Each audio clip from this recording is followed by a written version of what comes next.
In the brutal industrial logic of the air war over Europe, there was an ironclad rule. Armor meant survival. If you wanted to bring a crew back alive, you wrapped them in heavy steel plating, installed self-sealing fuel tanks, and bristled the fuselage with as many .50 caliber machine guns as the airframe could carry. The B-17 was a flying fortress, because it was a flying tank. But in 1941, a plane arrived that treated these rules with a kind of elegant, wooden contempt. It was the de Havilland Mosquito. The Mosquito was a radical departure from the steel and rivet philosophy of the time. It wasn't built of duralumin, it was a masterpiece of birch plywood, spruce, and balsa wood, bonded together by liters of specialized casein glue. To the RAF pilots who flew it, it was the wooden wonder. To the designers, it was an aerodynamic gamble. They stripped away the heavy turrets, the ammo tracks, and the gunners. By removing the weight of defense, they gained the ultimate weapon: pure, unadulterated speed. At 26,000 feet, the crew of a Mosquito felt a godlike detachment from the war below. While the heavy Lancasters and Halifaxes lumbered through the night at 200 miles per hour, clawing through flak and dodging searchlights, the Mosquito tore through the stratosphere at over 400 miles per hour. It was faster than almost any German interceptor of the early war years. Its defensive doctrine was as simple as it was arrogant: if they can't catch you, they can't kill you. This confidence was not misplaced. In the early stages of its deployment, the Mosquito was a phantom to the Luftwaffe. Its wooden skin reflected radar waves poorly compared to metal, making it an early, accidental pioneer of stealth. Powered by two legendary Rolls-Royce Merlin engines, its power-to-weight ratio was staggering. Mosquito crews didn't bother with evasive maneuvers or zigzagging. They flew in straight, defiant lines, knowing that even if a Messerschmitt Bf 109 spotted them, the German pilot would likely burn out his engine just trying to close the gap. In the cockpit, this created a dangerous sense of invulnerability. Pilots flew without the constant, neck-craning fear that plagued Spitfire or Hurricane crews. There was no rear gunner to shout warnings because there was no rear gunner at all. The cockpit was a place of quiet, high-speed professional calm. They were the gray ghosts of the RAF, lightweight, invisible, and untouchable. But war is an evolutionary race, and arrogance is a precursor to disaster. The designers had traded away the fortress for the engine, believing that speed was a perfect shield. They overlooked a fundamental truth of material science: wood and metal do not fail the same way. While a metal wing could be riddled with holes and still maintain its structural integrity through the sheer strength of its internal spars, wood was a composite. It was held together by tension and glue. The era of unarmed confidence was about to hit a wall. The Luftwaffe was beginning to realize that while they couldn't outrun the Mosquito, they could outthink it. They didn't need to chase the wooden wonder from behind. They just had to meet it where its speed didn't matter. They were looking for the moment when the flying piano would strike a chord that could shatter its very soul. For the German Luftwaffe, the Mosquito was more than a nuisance. It was a humiliation. Hermann Göring famously fumed that the British, who had plenty of aluminum, were building superior aircraft out of piano wood, while Germany struggled with metal shortages. The psychological impact of an untouchable, unarmed bomber flying over Berlin in broad daylight was devastating. However, the German pilots of Jägerschwader 300 were beginning to study the wooden wonder not as a ghost, but as a machine with physical limits. They realized that the Mosquito's speed was an asset only in a pursuit. If a Focke-Wulf FW-190 attempted to tail a Mosquito, the chase was usually over before it began. But in a head-on engagement, speed becomes a liability. When two aircraft close in on each other at a combined speed of over 700 miles per hour, the window for engagement is measured in milliseconds. In that sliver of time, the Mosquito's lack of forward-facing armor and its unique material composition became a death trap. The discovery happened almost by accident during a daylight raid over the Ruhr. A veteran German ace, realizing he couldn't catch the Mosquito from behind, climbed to a higher altitude and waited. As the Mosquito blazed toward its target, the German pilot dove from the sun, placing his fighter directly in the Mosquito's flight path. He didn't try to maneuver, he simply held down his cannon triggers and flew straight at the wooden nose. The result was a revelation to the Luftwaffe. Unlike a metal aircraft, which might suffer jagged holes or bent wingskins from a 20mm cannon shell, the mosquito reacted to high-velocity impact like a brittle bone. The nose of a mosquito was a beautiful, molded shell of plywood and balsa. When the German shells struck, they didn't just pass through, they created a concussive shockwave that traveled through the glue lines. The wooden wonder didn't just leak oil or lose a flap, it began to delaminate. The Germans found that a single well-placed burst in a head-on pass could shatter the structural integrity of the fuselage. Because the mosquito relied on its skin to carry much of its flight load, a monocoque design, a massive fracture in the nose could cause the entire front of the aircraft to collapse under the immense air pressure of its own high speed. The very thing that made it fast, its lightweight, tensioned skin, made it vulnerable to catastrophic shattering. Tactically, the Germans began to organize frontal interception units. They stopped chasing and started intercepting. They used their superior dive speeds to position themselves for a single, terrifying, head-to-head pass. For the RAF pilots, the quiet cockpit was suddenly shattered. They found themselves staring down the barrels of 4 MG-151 cannons, knowing that if even one shell hit the nose, the flying piano would fly apart like a pile of kindling. This discovery turned the mosquito's greatest strength, its speed, into its greatest danger. At 400 miles per hour, a structural failure isn't a limp back to base. It's a disintegration. The Luftwaffe had finally found the chord that made the wooden masterpiece scream. To understand why the mosquito's death was so violent, one has to look beneath the green and gray camouflage and into the grain of the wood itself. A typical metal aircraft, like a Junkers Ju-88 or AB-17, was a skeleton of ribs and spars covered in a thin skin of aluminum. If a cannon shell hit a metal wing, it punched a hole. The metal would tear, curl, and jaggedly deform, but the damage was usually localized. The energy of the explosion was absorbed by the bending of the metal. The mosquito was different. It didn't have a traditional skeleton, it was a monocoque design, meaning the skin itself was the primary load-bearing structure. It was a stressed skin sandwich, 2 layers of birch plywood with a core of soft Ecuadorian balsa wood, all fused together by a resin glue. When a 20mm high-explosive cannon shell struck this sandwich, the physics were catastrophic. Unlike metal, wood is non-ductile. It doesn't bend or give under the extreme pressure of an explosion. It resists until it reaches a breaking point, and then it shatters. When a German shell detonated inside the mosquito's wooden nose or wing root, it sent a high-frequency vibration, a literal shockwave, through the plywood layers. Because the glue lines were the strongest part of the plane under normal flight loads, they became the failure points under the violent thump of an explosion. This phenomenon is known as delamination. The layers of birch would peel apart like the pages of a book caught in a gale. Worse still was the splinter effect. In a metal cockpit, a shell hit might spray the crew with small bits of hot lead or jagged aluminum shrapnel. In the Mosquito, a hit turned the aircraft's own airframe into a weapon. The birch and spruce would disintegrate into thousands of razor-sharp wooden shards. These splinters traveled at the speed of sound, shredding hydraulic lines, severing control cables, and causing horrific injuries to the pilot and navigator. A metal plane bled oil and fuel. A wooden plane showered itself in its own splinters. There was also the issue of concussive overpressure. Because the Mosquito's fuselage was essentially a hollow, airtight wooden tube, a cannon shell exploding inside created a massive spike in internal air pressure. In a metal plane, the rivets might pop or a panel might bulge.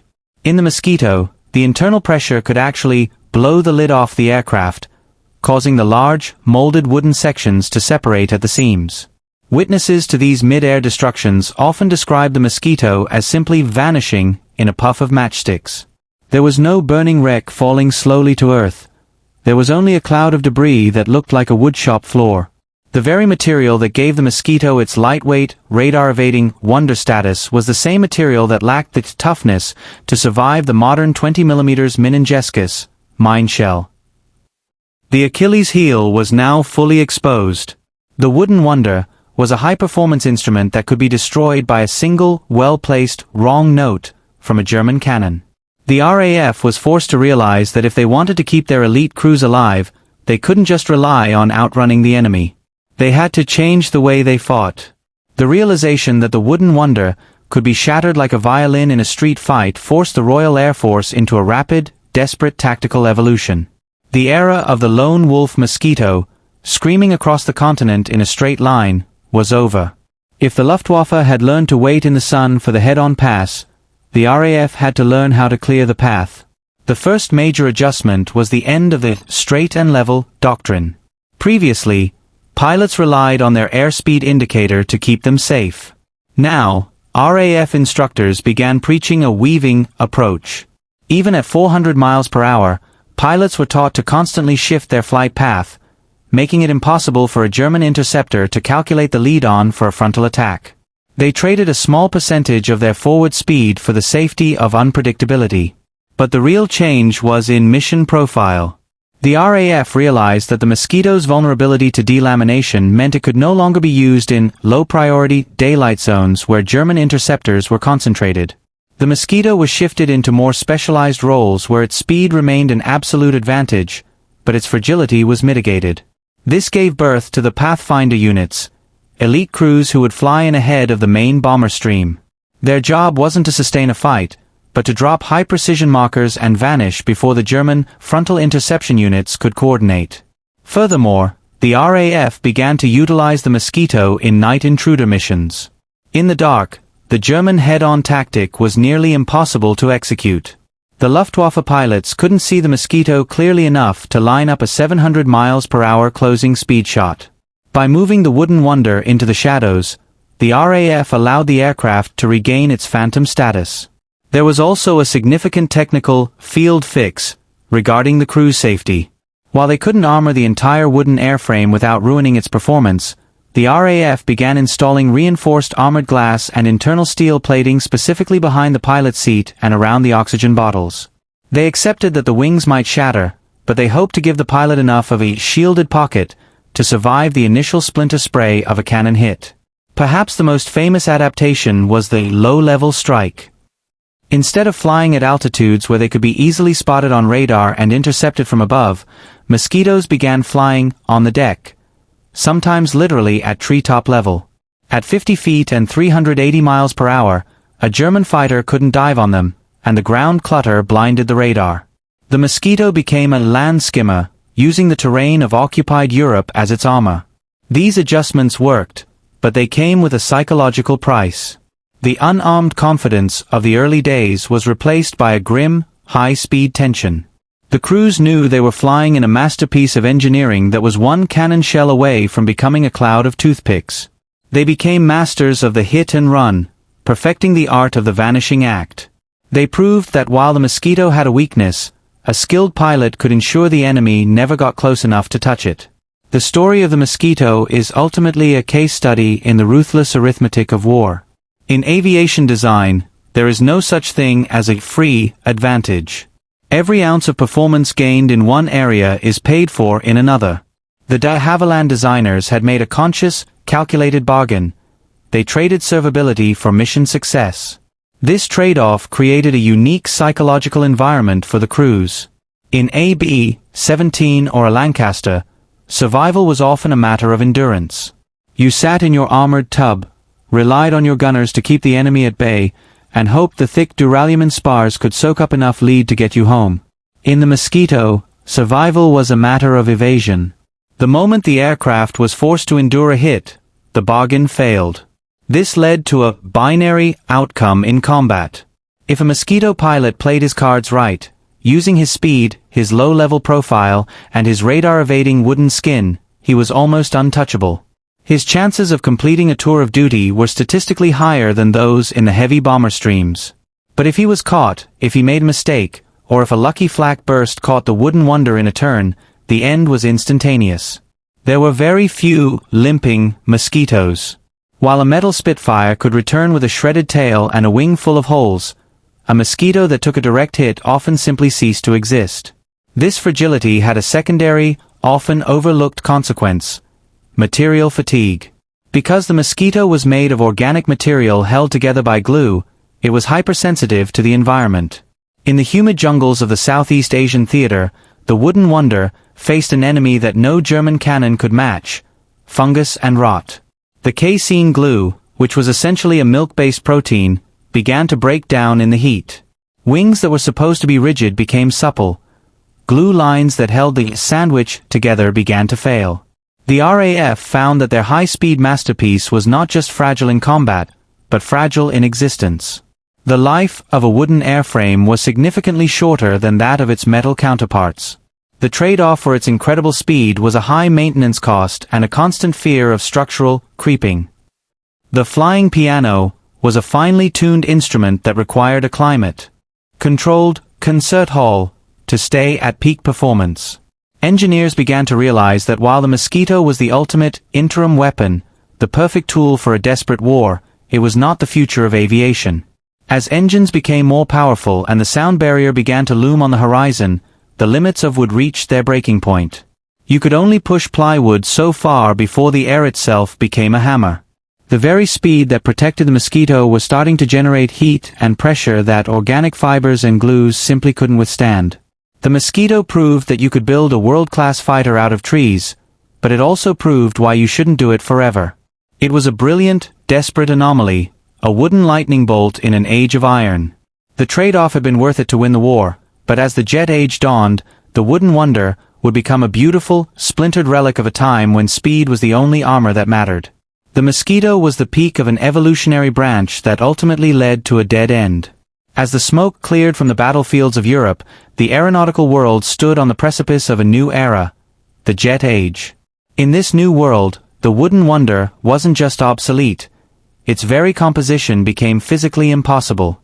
The story of the Mosquito's retirement is a final lesson in the limits of organic materials in a high-velocity world. The primary reason wood disappeared from the front lines was transonic stress.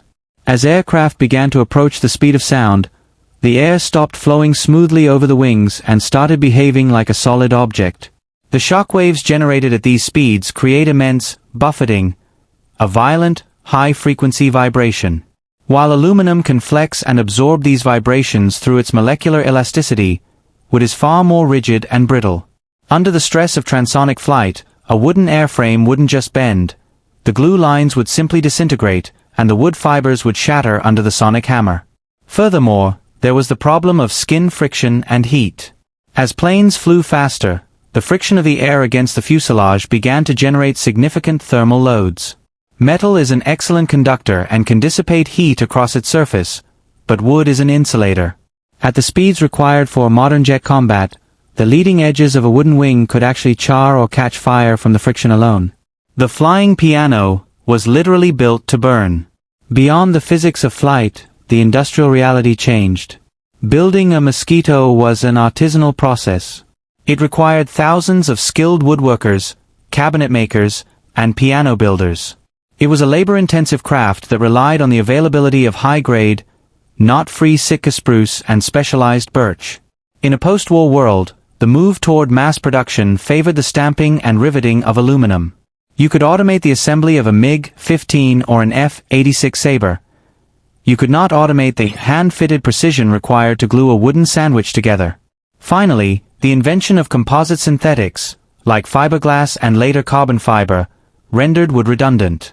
These new materials offered the same lightweight, radar-evading benefits as wood but with none of the organic drawbacks. They didn't rot in the tropics, they didn't delaminate under vibration, and they were far more resistant to fire. The Mosquito was the grandfather of stealth, but its skin was a temporary solution in a world waiting for polymers. Today, the Mosquito remains a symbol of a specific moment in time, a moment when genius and desperation turned a forest into a strike force. It proved that perfect is often a trade-off. It was a plane that could outrun the wind but couldn't survive a single cannon shell. It was the fastest thing in the sky, yet it was as fragile as a masterpiece of furniture. As we move into an age of titanium and carbon, the wooden wonder stands as a reminder that sometimes the most brilliant designs are those that burn the brightest and the fastest, leaving nothing behind but a legend and a cloud of matchsticks.